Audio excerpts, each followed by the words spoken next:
Welcome back to Tendencies. I'm your host, Jay Suave. And I'm Jay Reese. And it's been an interesting week throughout this past week, NBA and NFL. But I do want to say, if you are back with us this week, thank you for tuning in. And if you've been tuned in with us every week, thank you for coming back week in and week out. But like I said, it's been a weird week so far. We've seen Jaden's team kind of be on the come up. So we're going to start off with some NBA stuff. But I do want to get your opinion on this 5-game win streak that the Miami Heat have had. We're back, baby. That's what I have to say. Oh, my goodness. Oh, my goodness. Miami back in the Eastern Conference Finals against Boston. It's set in stone. But for real, Bam has been playing out of his mind.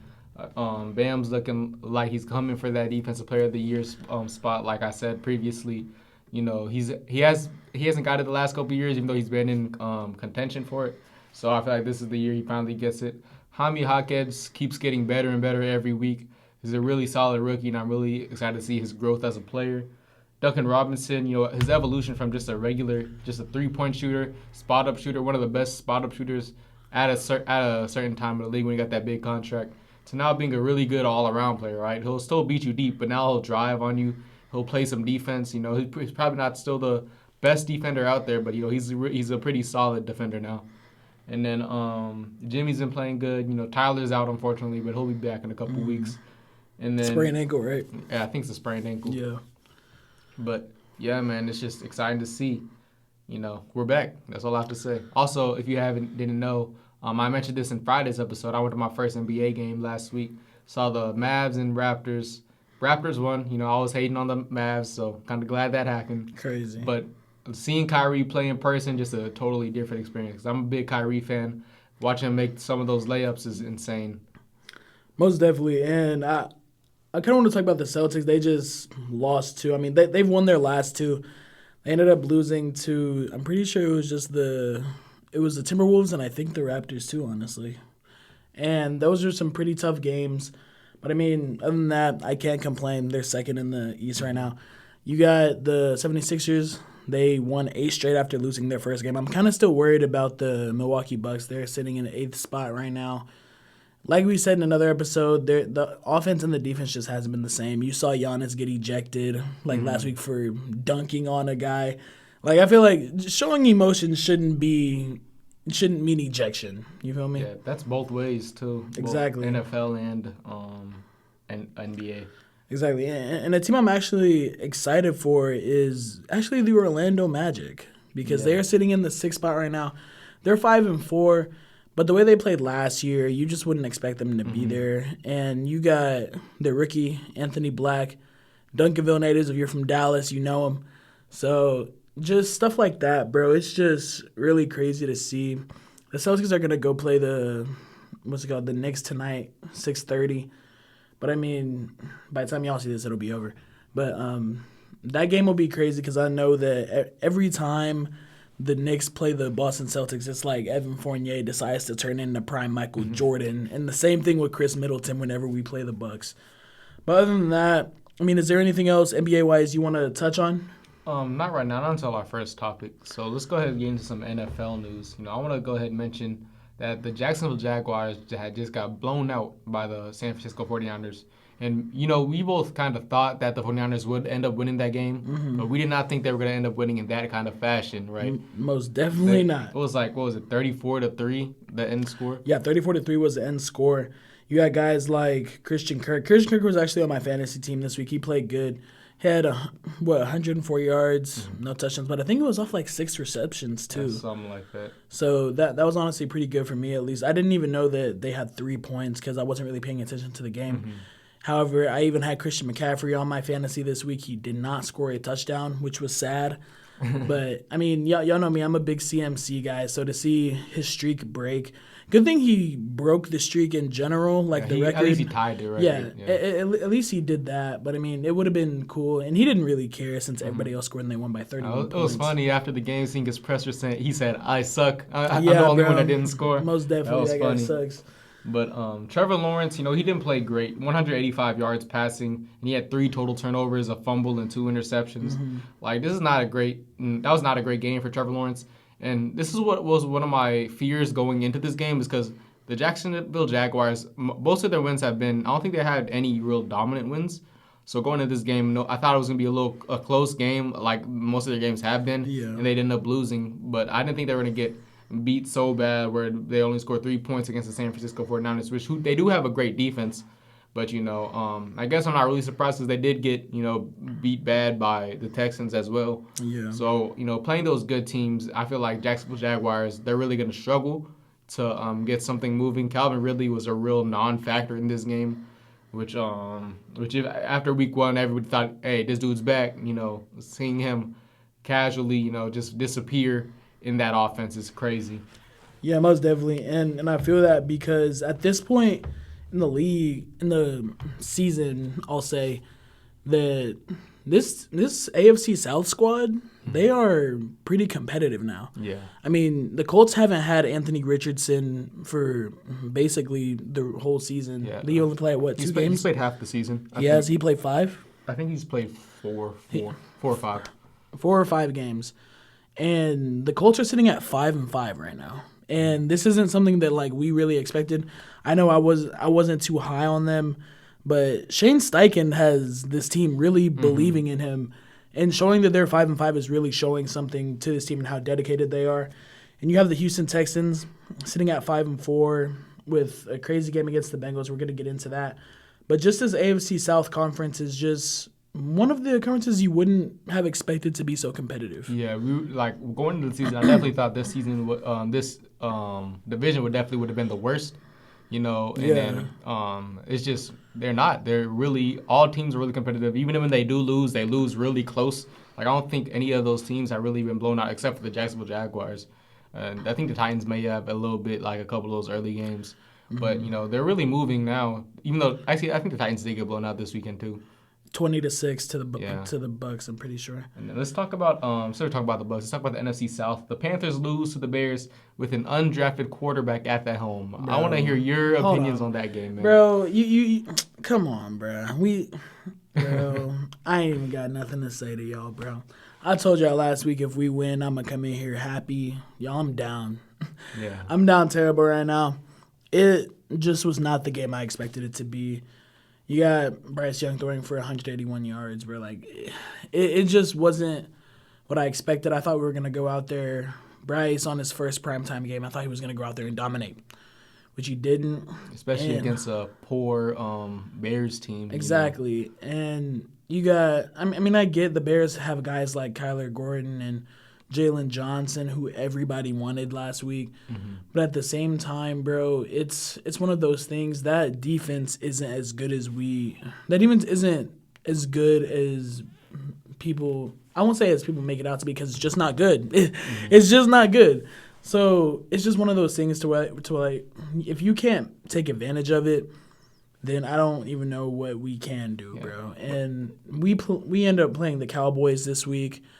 Y'all gonna have to put me on watch or something, bro, after this game. Because I'm scared. They just dropped 49 on the Giants. So. The worst part about that, though, is that, even though y'all did lose, y'all would have been the first overall pick.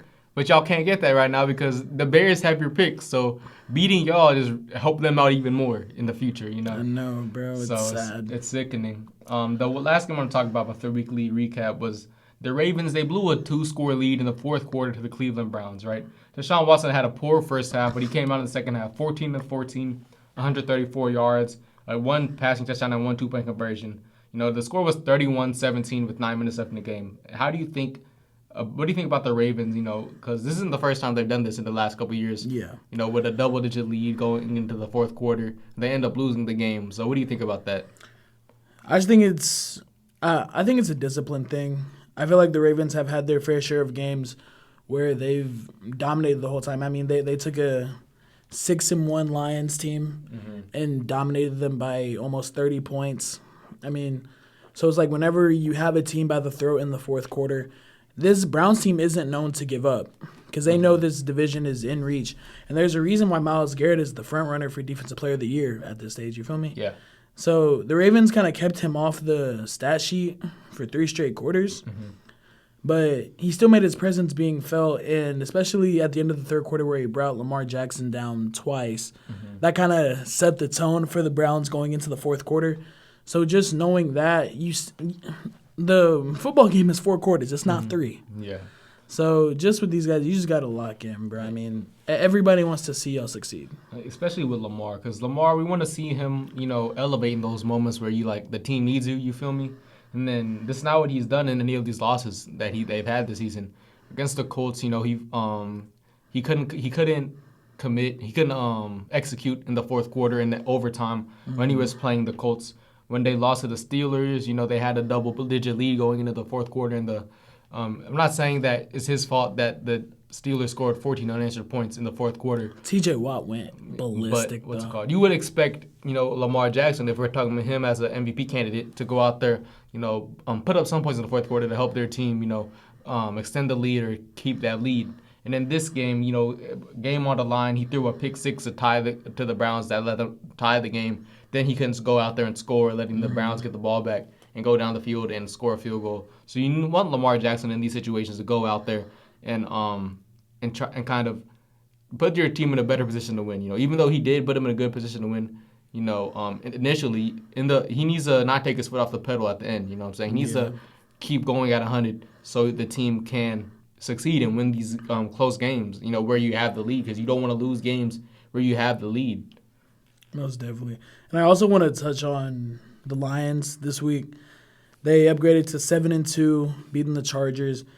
And I also just this Chargers team, bro. Brandon Staley needs to go. And Justin Herbert's breaking all these records for no reason at all. And Jared Goff throwing for 333 yards and 2 touchdowns. Like, he's a game manager. And he's kind of showed that he's more than that this year, I guess. The last 2 years, really. Yeah, the last 2 years. But he's shown the league that he's a good quarterback. But the way he looked on Sunday was a lot more than just that. And they had their rushing attack. David Montgomery came back after 2 games. Jahmyr Gibbs got a 75-yard touchdown. Montgomery with 116 yards off 12 carries. You got Amon-Ra St. Brown with 8 receptions, 156 yards. He always comes in clutch for my fantasy team. But just the offense was prolific, man. And the Chargers are sitting at 4-5 right now, in a division that they should at least be winning at least once every 2 years. Yeah. And I get that the Chiefs are a dynasty too, but the way that the Chargers team is constructed, there's no reason not for this team to be winning. Yeah. And the worst part about it is that after the games, you get analysts talking out their butt, right? They're talking about that Justin Herbert's going to do more.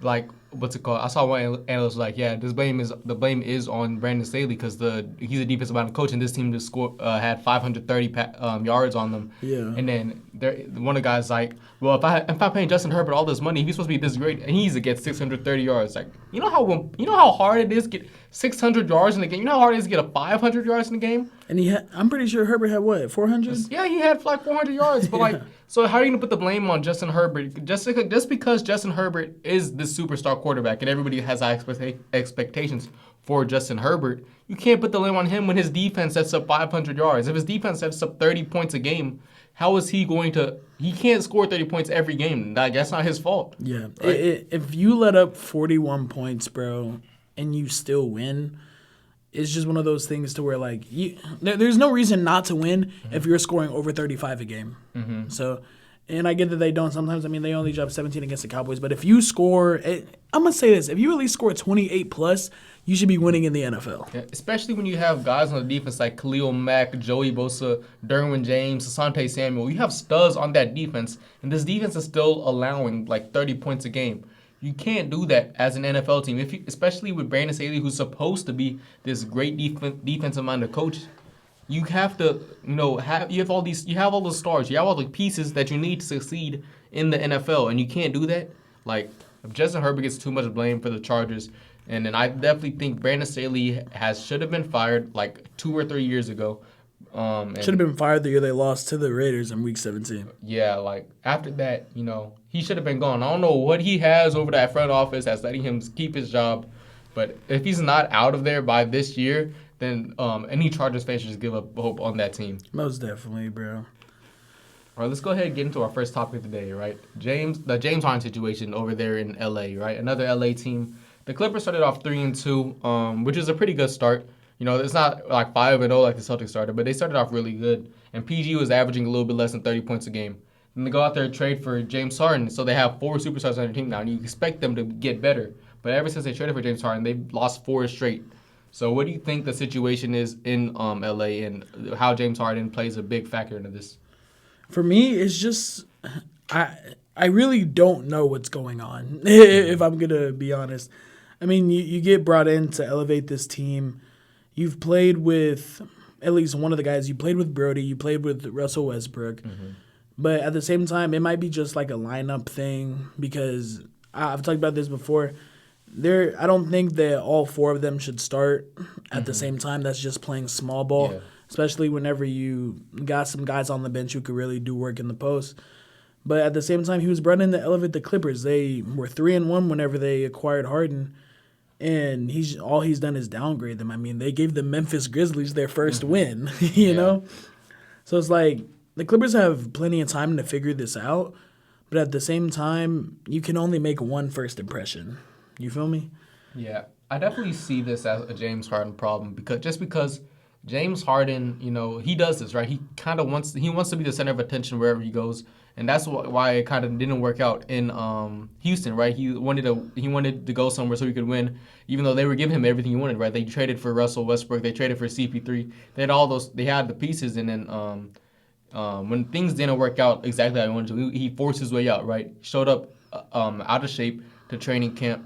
The fat suit or whatever, right? Yeah. And then he goes to Brooklyn and he plays good. Like they're really it looks like they're gonna be the favorites. They're gonna win, right? They have Kyrie, Kevin Durant, and they have James Harden. And if they didn't get hurt, they would have won that chip, without a doubt.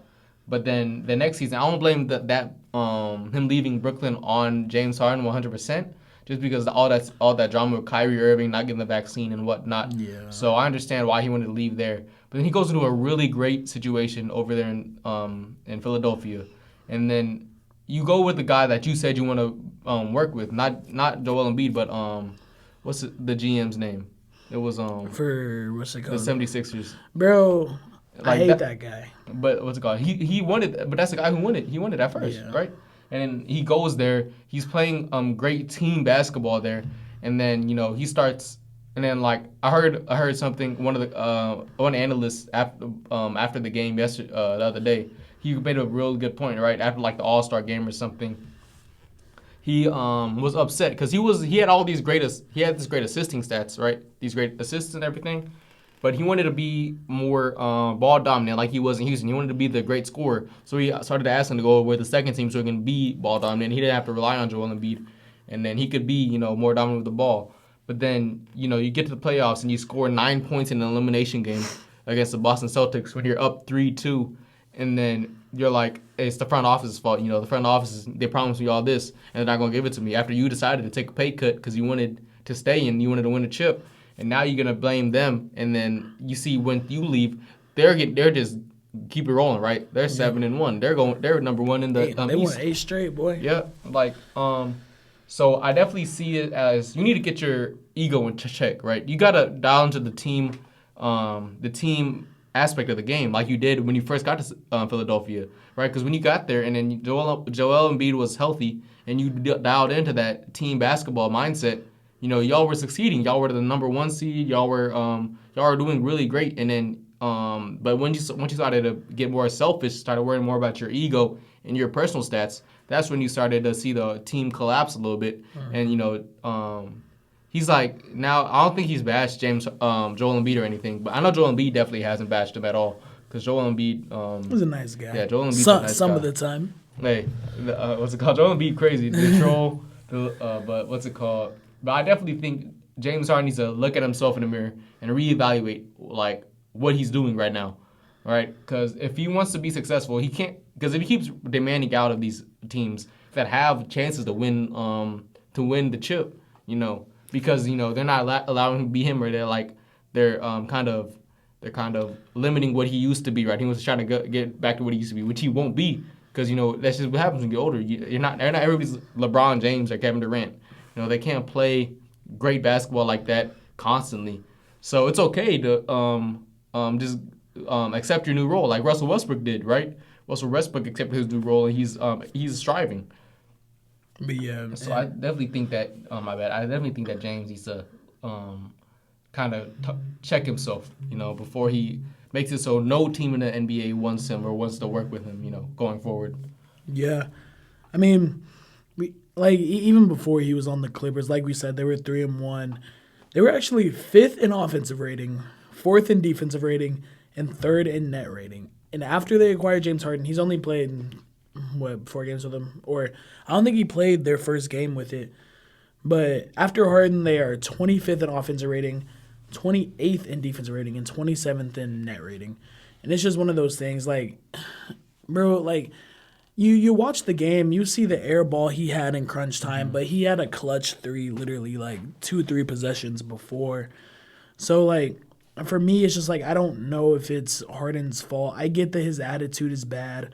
I get that he doesn't necessarily fit the team scheme well. But at the same time, it's one of those things to where, like, he's still a baller, And it sucks that he had 7 points in the elimination game last year, but he was also going against the best defense in the NBA. So they were locked in for Game 7. I don't know, man. 4 different teams in 4 seasons. I don't know. Yeah. I guess we'll just have to agree to disagree. All right, let's talk about, your boy, Ohio State guy, CJ Stroud, man. CJ. Looking like a freaking stud. Do you think that CJ Stroud right now is an MVP candidate? And if you do think he is, do you think he is the front runner? Because I saw earlier today Darren Orlovsky saying that he is the front runner for MVP right now. Dan Orlovsky needs to stop. He's got to stop. I don't believe that he's a front runner, but I do believe he should be in the conversation. Mm-hmm. The only time where who's to even say that this Houston Texans team goes to the playoffs, right? Because I don't believe they won the division over Jacksonville. But at the same time, the last time an MVP has won an MVP without their team making the playoffs was like in 1973. It was a running back, so I forget who it was exactly. Y'all can search that up. But that's the last time it happened. And honestly, I don't know if the Houston Texans teams make the playoffs. But if they do, I definitely believe that CJ Stroud should be in the conversation. He might not win just because it's like if he hits a rookie wall, then they're going to take that to the heart. And they're going to be like, he doesn't necessarily deserve it. It's too early in his career. But you see the Bengals game, 356 yards, no Nico Collins as wide receiver 1 or Dameon Pierce. Somehow managed to top what he did last week. You feel me? And going on the road, beating the Bengals in a hostile environment. I get he played in Columbus for 3 years, but that's a hostile environment to play in whenever this team just made the Super Bowl 2 years ago. And even since then, the odds for CJ Stroud to win Offensive Rookie of the Year has went from like a negative 1,000 to like 40 to 1, which is crazy. And it's really because Puka ain't been doing nothing. But CJ Stroud is just that guy, and I've been doing thinking, I was like, dang, bro, like the Panthers really missed on this, bro. And I was just watching the game sick, but I mean, you got to realize that there's 2 completely different teams that they got. But you had Singletary and Noah Brown all go crazy against the Bengals, and it was their first time having a 350-yard passer, 150-yard rusher, and 150-yard receiver in the same game. Like, that's insane to think about. And the last time that happened was with Peyton Manning whenever he was on the Colts in 1998. Man, dude, CJ Stroud is a freaking stud right now. I can't lie.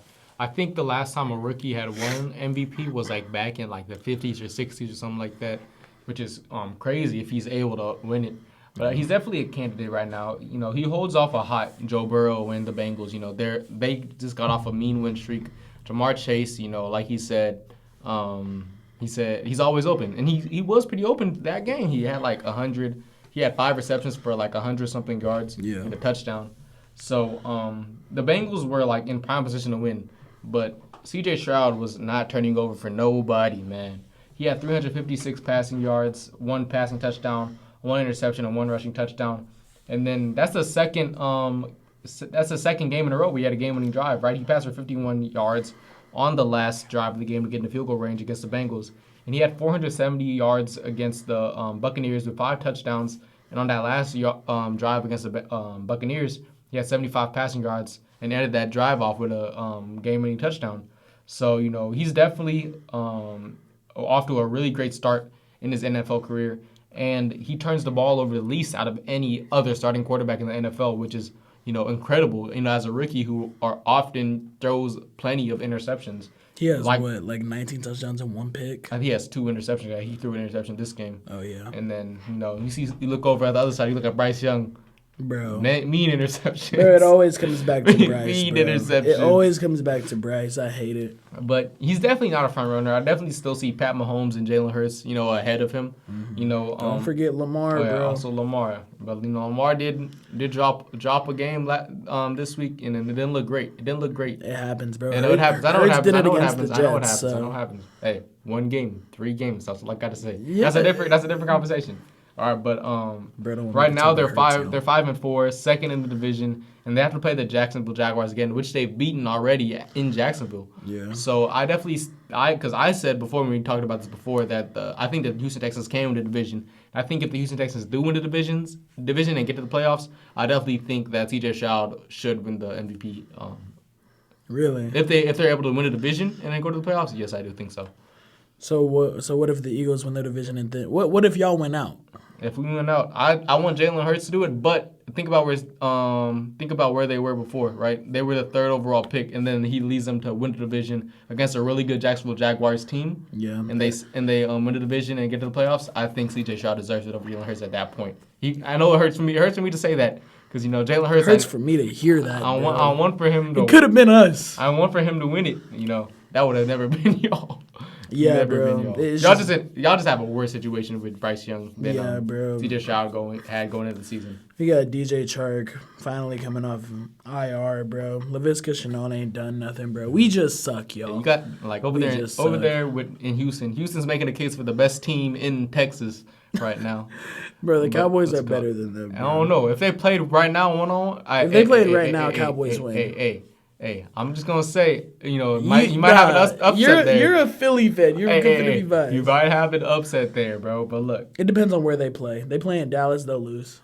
All I have to say is, the Texans have a really great young wide receiver core. They got Noah Brown, Tank Dell, Nico Collins. They got Dalton Schultz at tight end, and then you look over there. At the Panthers. Why does it always come back to us? Because I tried to talk about it. Because you're talking about your boy DJ Chark. Like, your number 1 wide receiver right now is 34-year-old Adam Thielen. You have, who's your tight end? Hayden Hurst? Yeah, bro. Like, you have no run game. They have one of the best young running backs in the league in the Texans. You have no run game with the Panthers. If y'all could see my face right now, bro. Bro is sick. I brought it back up. Oh, my goodness. But it's just one of those things, bro. We just suck, bro. We going to be up in 1 to 2, not 1 year, 2 years. I'll give it 2. Because we don't have a first-round pick next year. I will not be up next year. We will be up, bro. Miles Sanders is probably going to get released, although it has to be to say that y'all probably going to spend some money on hopefully T. Higgins if he's there. If the Bengals decide not to re-sign him, because they're not getting Smitty's staying in Philly forever. Bro, it was crazy that the reports came out saying we tried to trade for Devontae Adams. I really don't even know what we would have traded. It had to be like Burns or something, right? Yeah. I think, imagine Burns and Crosby on that team. That would have been crazy. That would have been dirty. I would have felt bad for Devontae Adams, though. I wouldn't, bro. Bro would have got all the targets, but with he had to be open in 0.05 seconds because that old line isn't blocking for Bryce. But yeah, bro. I mean, that would have been really good for Bryce. If we just got Bryce a consistent wide receiver 1, bro, it'd just be fun. If only you could have drafted Marvin Harrison next year, but no first round picks. Exactly, bro. Imagine the Bears get him, I'll be so sick. They're gonna get him and Caleb. I don't believe they're gonna get Caleb. I think they might get Caleb. Bro, I think if they got the first pick I think they're gonna try to get Caleb, because Caleb is a better quarterback than Justin Fields. If the Panthers win another game, the Giants might get the first pick, y'all. I'd kill myself. The Giants might get the first pick, and maybe they take Caleb. Who knows? I'd kill myself if the Giants got Caleb. Oh, my goodness. I don't want to see that dude twice a year. Caleb Williams, Jalen Hyatt on that team, bro, would be insane. Let's move on to the next topic before I get hurt. The downfall of the Patriots Dynasty, man. We saw it coming, but we didn't think it would happen this fast and this hard. This is the first time they're starting 2-8 since the 2000, right? Since Bill Belichick got there and they got Tom Brady and all that. So, what do you think about that situation over there in New England, and what do you think is going to happen by the end of the season? Honestly, it's been a long time coming. Yeah, I'm so happy that it's finally over. I'm not big on the Patriots. The only guys that I for real liked on that team growing up was Wes Welker. And that was my dog. And what's it called? Danny Woodhead. I love Danny Woodhead. The only guy I liked was, my boy Ty Law. That boy. Bro, I hate that guy. Ty Law. I like Gronk. I liked the what's it called? The brothers on the defense. The McCourty. Yeah. McCourty. McCourty brothers. Yeah. I like them. Bro, Ty Law be in my nightmares. I wish we would have talked about that on our Madden video game thing. Ty Law is sin, bro. I've been rocking with Ty Law for a minute. But yeah, bro, I mean, just the Patriots, bro. They just need a clean house. And it just seems like so much drama is there. You got Bailey Zapp talking about, I can't say what I want to say to the media. That's honestly worse than what you probably had to say, because then they're going to make it so much more of a big deal because they put him in with 2 minutes left in the game. But Mac Jones also, week in and week out, we talked about this before. He just looks terrible. Think about it. He was in the same quarterback room with Tua and Jalen Hurts. And exactly. And Bryce Young. He was before Bryce. Well, he was there. Bryce Young was a freshman when he got. Yeah, he was a freshman. Yeah. So, but it was like Mac Jones had played. So, but I mean, Mac Jones had the Heisman on his team. So, it was just one of those things to where you come out of college, you come out of one of probably the best QB room we've seen in a minute. And you come out, rarely perform. And it was crazy to me how Mac Jones went before Justin Fields in the NFL draft. And I get that Justin Fields isn't playing to his absolute potential. At least you can say, though, that Mac Jones did go to the playoffs, but still, it's like... Better team, better defense, bro. And what's it called? The division wasn't as good the year they made the playoffs. The Bills were good. But it was not like Miami this year. Like even if they had that same team from that year, they wouldn't even be close to making it. But it's just they need a clean house. Bill Belichick needs to go. Friggin' just whole city of Boston, Massachusetts, bro. I hate the Patriots, bro. I hate Boston too. Yeah, get rid of the Celtics as well. Nah, bro. Well, bro, I'm telling y'all, if Jason Tatum leave, bro, I'm leaving too. Bro, I respect it, bro. What's it called? But Mac Jones, like you said, he got benched in the fourth quarter for Bailey Zappi. And Bailey Zappi ends up throwing a game-losing interception, a triple coverage after a fake spike. And then you just have holes all over the roster, right? You have no good quarterback on the roster. You don't have any good wide receivers. You don't have a good O-line. And then, the defense has just been ravaged by injuries this season. So, there's nothing good about that team. Bill Belichick is not helping the roster problems at all because he's the GM as well as the head coach. And he's not going to try and sign any of these big free agents that they have. There's been plenty of big free agent wide receivers in the past couple of years. But who wants to go play for that? Bro, you even heard from McCourty that he doesn't even like playing for Belichick. But at the same time, I think at some point you would have wanted to go for the Patriots because they were a winning franchise and you'd want to go there to want to win. But I definitely think that after Tom Brady left, you saw that. Tom Brady was it was more of a Tom Brady dynasty than a Bill Belichick Patriots dynasty. We learned that this year. Because, Bill Belichick has been struggling so bad. I think he's just stuck in the past, right? He's not adapting to the new game. You kind of thought he would have when they signed Cam Newton initially because, they were implementing the more run-heavy kind of sets. Yeah. And honestly, they didn't play that bad. They were 7-9. They were a couple games off from the playoffs. So you definitely think that, going forward he would learn from that and, build upon that. But he kind of went backwards, which, he's trying to get these good guys late in the draft, kind of get some of the same success he got with Gronk or Julian Edelman. But, he's not getting those kind of guys on the offensive side of the ball. So, and then you see earlier today, Jack Jones, who's been a really good piece on that defense, they released Jack Jones. You guys aren't putting yourself in a great position to succeed and win. They're 27-33 without Brady, and then you need a clear house, right? Bill Belichick he's either going to be fired. If he's not fired, he's going to walk away from the team. So I think that would be best for everybody that's involved. Robert Kraft might be a little salty because Bill Belichick's his guy, but it's just what's best for the organization as a whole. Yeah, and with Jack Jones, they released him. I wasn't too big of a fan of Jack Jones. I feel like the stats don't really show what he does. I feel like you got to watch him. And I know his stats say he only lets up like 18 yards per game, 20 yards per game, which is true. But at the same time, he didn't get targeted like Gonzalez was, bro. And just the things like whenever you can go watch the film, the receivers that'll be on him, they'll literally cook him. But Mac Jones sucks.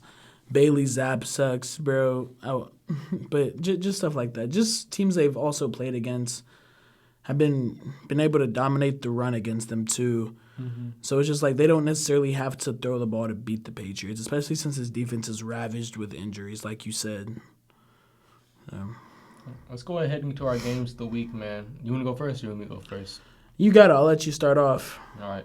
First game of the week, you already know what I'm going to say. I already know. So Philly versus Kansas City. I didn't even put it on there because I knew you would. Primetime game, rematch of the Super Bowl. We're coming for them boys, right? Right. We're coming back with a vengeance. Jalen Hurts ain't going to go back and lose again. Jalen Hurts, I don't think he's ever lost to the same guy twice in a row. Jalen Hurts is just him. Jalen Hurts, because look at Jalen Hurts' stats. He just improves every season, right? Every year he gets better as a passer. He doesn't run as much right now. He has that knee injury. But even if he didn't have that knee injury, they're relying on him more as a passer than they are as a runner. Yeah. And he's showing that he is a capable passer. He still probably doesn't have that arm talent as Patrick Mahomes does, but he's still really accurate and smart with his decisions. He has 8 interceptions on the year, so does Patrick Mahomes. But that's what happens when you pass more, right? You're gonna throw more risky passes, and you're gonna turn the ball over a little bit more than when he was more of a dual threat as a more traditional passer than he's trying to be right now. So I'm excited to see that. We're getting Cam Jurgens back. Cam Jurgens has been a big piece of the run game. Without Cam Jurgens, we're 16th in success rate, 416 rushing yards. With Cam Jurgens, we're first in success rate and with a 661 rushing yards. So Cam Jurgens back is definitely going to be a big component to our success in the run game, which I think will be a key factor against the Chiefs. Try to wear their defense down with the run and then kill them over the top with A.J. Brown and Smitty. I think that we opened up the window for Quez Watkins. His speed will be nice on that bench because, he's not – hopefully he doesn't start this game. But the only real concern I have is that now we're missing Dallas Goedert. The Kobe Dean I'm not really worried about because once he went down the first time, our linebacker stepped up without him. But Dallas Goedert is one of the best tight ends in the league. I definitely would argue he's a top 5 tight end in the league right now. So because he does more than just catch the ball, he's more than just a great run after catch tight end. He's also a great blocker, right? One of the best blocking tight ends in the league right now. So without him, we're gonna be missing a key part of that offense. But I'm still excited. Patrick Mahomes, in that offense, they've been a little wishy-washy, I'll say. Matthias was talking about it last night. The Broncos defense held them to 0 touchdowns against, and the Broncos defense are one of the worst defenses. They have good pieces, but they're still one of the worst defenses in the league. Justin Simmons is Mahomes' worst nightmare. Oh yeah, wish we would have got him instead of Kevin Byard right now. But hopefully Kevin Byard after the bye week, after a little bit more time with the defense, he gets rolling. What we expect him to be when we traded for him. Also have the Bengals against the Ravens, right? 2 great teams off of 2 bad losses, that you expect to win. So those 2 going against each other on Thursday night, primetime, another good primetime game, another division game too. So it's going to be a real hard-fought battle, which I'm interested to see. And then I had the Seattle Seahawks and the Rams, another division game. Right now they're saying that Matt Stafford's coming back this week. I honestly hope not because I was excited to see Carson Wentz go out there and play in his debut. But I'm so excited to see that game. Geno Smith and the Seattle Seahawks looking really good in that division. The Los Angeles Rams, they don't look bad. They're just I don't even know what to think about that team because sometimes they play really good and they still lose, but sometimes they look really bad. But they'll look good in the first half of games, just like the Cowboys, bro. I'm excited to see how that game goes because this is a division game, so it's going to be a little more hard fought than other games, and I'm just excited to see what that game has in store. But yeah, man, I got my 3. My first one, I'm just going to get it out the way since you already said it. Bengals and Ravens in a tough AFC North division. And it's just a game to where who's going to bounce back the best and who are we going to see out-duel each other. We've heard all the arguments, who's better, Burrow or Lamar. We've seen everybody get mad over it, and it's one of those games to where, like, whoever wins this one might go out and win the AFC North. You feel me? So the next one, hey, another AFC North game. I have the Steelers versus Browns. And it's mainly these teams because their division is so tight. And I would look at the AFC South, but Houston plays the Cardinals this week, which the Cardinals had a really good win this weekend. I was so happy for Kyler. It's been 335 days since he's played, and he goes out there and wins, 26-23? But yeah, the Steelers versus Browns, I think it'll be a good game. Hopefully Deshaun Watson can not necessarily bounce back. He had a good second half this past week. Hopefully he can keep that rolling. Oh, if he plays, I heard he's dealing with an ankle injury this week. If he plays, baby, let's get it rolling. And then my third game, I have the Raiders versus the Dolphins. I say that because the Dolphins, it's going to be an interesting game, I think. The Raiders are sitting at 5-5, 2-0 with Antonio Pierce. They're hot right now. They're hot. The Dolphins are coming off of a bye week. They probably think that they're about to steamroll the Raiders. And this Raiders defense has honestly looked pretty good over the last 3-4 weeks. And you wouldn't even think so the way their offense has been looking because eyes have been on Aiden McConnell. Eyes have been on Devontae Adams not even getting targeted.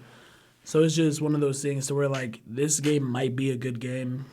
And, hey, if the Raiders end up winning this week, they're sitting second in their division right now at 5-5. But they do have a tough schedule coming up after that because they're going to end up playing teams, the Chiefs, the Vikings, the Chargers, the Chiefs again, Colts, and the Broncos. Yeah. And only teams you really might realistically see them beating as of today is probably the Colts and the Broncos. And the Chargers, I kind of see it. I could see the Chargers too. And just they already lost to the Chargers this year, but it was only by 7. So you're doing better than them right now, and I guess we'll see. I think it'll be an interesting game, like for real. And hopefully if the defense comes in clutch, I know Teron Armstead is finna do his thing. I know Max Crosby's gonna try to do his thing against Teron Armstead. But it'll definitely be an interesting game, I think. Yeah, I'm excited for that Vikings game later this season. I saw someone on TikTok the other day call Josh Dobbs the One Punch Man. That is funny. It's funny, but Josh Dobbs is him, man. Josh Dobbs is looking like a great quarterback in the NFL. Really smart with his decisions and everything. All right, let's go ahead and get to our top 5 NFL teams. I'm going to let you go ahead and go first. Let's start at your 5 and go up to number 1. At number 5, I'm going to go ahead and put the Detroit Lions. They made their way back. They came off strong off the bye week, just dropped 41 points. And at number 4, I'm going to go ahead and put the San Francisco 49ers. I've been doubting them like the last 2 weeks ever since they lost to Cleveland. I was like, dang, I don't even know if I want to put them in my top 5 anymore. Then number 3, I'm going to go ahead and put the Baltimore Ravens. I'm pretty sure I had them at 2 last week, but they didn't play bad. It's just that we're finna see this upcoming week. Number 2, I have the Kansas City Chiefs. I'm really excited for this week's game. And number 1, I have the Philadelphia Eagles for the second week in a row. Yeah. And hopefully I can have another team claim my number 1 spot next week. Nope. But who knows? If the Eagles win this week, we might be looking at the guys who might be holding the Lombardi this year, y'all. All right. I'm at number 5. I got the 49ers. They did have a really good win against the Jacksonville Jaguars, but I can't say that I was too surprised by. I was surprised by how much they won by, but I wasn't surprised that they beat them because I thought from originally that the Jacksonville Jaguars are a wishy-washy team. Even though they are really good, they have really good players. I just didn't see them, competing with the 49ers with how well their team is constructed. And they got a lot of their good pieces back, like Devo and Trent Williams. But number 4, I have the Detroit Lions. The Detroit Lions, are looking really great in the NFL. They just had another good win against the Chargers. And Dan Campbell, ever since he got there, that culture has been different. I'm saying, man. It's just hard to root against that team, man. Number 3, I have the Kansas City Chiefs. Hopefully they don't go up in my rankings after this week. But, they are a really good football team. Patrick Mahomes, you can't ever keep him out of the top 5 because, he is the best quarterback in football, arguably. He is, but, but hopefully soon I can make an argument for Jalen Hurts. Jalen Hurts still top 5, but Patrick Mahomes definitely that number 1. Number 2, I have the Baltimore Ravens. Even though they did lose with a lead against the Cleveland Browns, it's just hard to put them underneath the Kansas City Chiefs right now. I still think Baltimore Ravens are the team to beat in the AFC. So I just think that Lamar needs to show that he can step up in those crucial moments, in those close games, because that's all it's going to be when he gets to the playoffs, close moments and close games. And with the game on the line, how are you going to answer, Yeah. And number 1, you already know who's going to be up here. The Dallas Cowboys. I'm kidding. The Philadelphia Eagles, baby. We're up. I don't see anything that we're doing wrong right now. Brian Johnson, I have a lot to say about him, but he's been coaching really well. Aside from the last 5 minutes of games, which is when we need him to play, coach really well, he just doesn't. Dallas Cowboys almost made us lose that game because on 3rd and 3, he wants to throw a deep shot to A.J. Brown instead of running the ball. Yeah. Which is really dumb. Then he wants to run a motion. The next drive, we get the ball. Almost cost us the game because he wants to fumble, because it leads to a fumble. Because I can't blame Brian Johnson for that, but it was a bad play call in a crucial moment. So I definitely think we're number 1, but, that offensive play calling will definitely need to see how that works against Kansas City. And see how that secondary plays against Kansas City. Because, even though their receiving core hasn't been top-notch this year, if you give Patrick Mahomes opportunities to torch up that defense, he will take them, man. Most definitely. Hopefully, Kevin Byard can put on his best Justin Simmons impression. Mm-hmm. Yeah, Andy Reid go make sure these receivers get open. Yeah. But that's going to wrap it up for this episode. If you're tuning in, we really appreciate y'all. Everybody that's been tuning in weekly or whatever they can. If you're new, I just want to say welcome. This Friday, we do have a really interesting episode, I think. Me and Jay are going to go down memory lane and talk about something really important from our past, that's really been crucial to how we are and who we are as men. So I'm not going to talk about what it is exactly, but if you can put it together, props to you. Yeah, man. Honestly, if there's anything if y'all want us to talk about anything on here, definitely leave comments or just leave basically reviews or what y'all want us to talk about on future episodes. We'll definitely look at them and tap in with those. But again, if you've been tuning in every week, we appreciate it. If this is your first time, welcome. We hope you stay longer. But I have no words other than that. Yep, appreciate you guys. Follow us on all socials at Tendencies Pod, guys. You can DM us and we'll if you can DM us some of your requests, we could definitely talk about those. So yeah, just thank you for tuning in. That's all. Appreciate it. All right. I'll see y'all.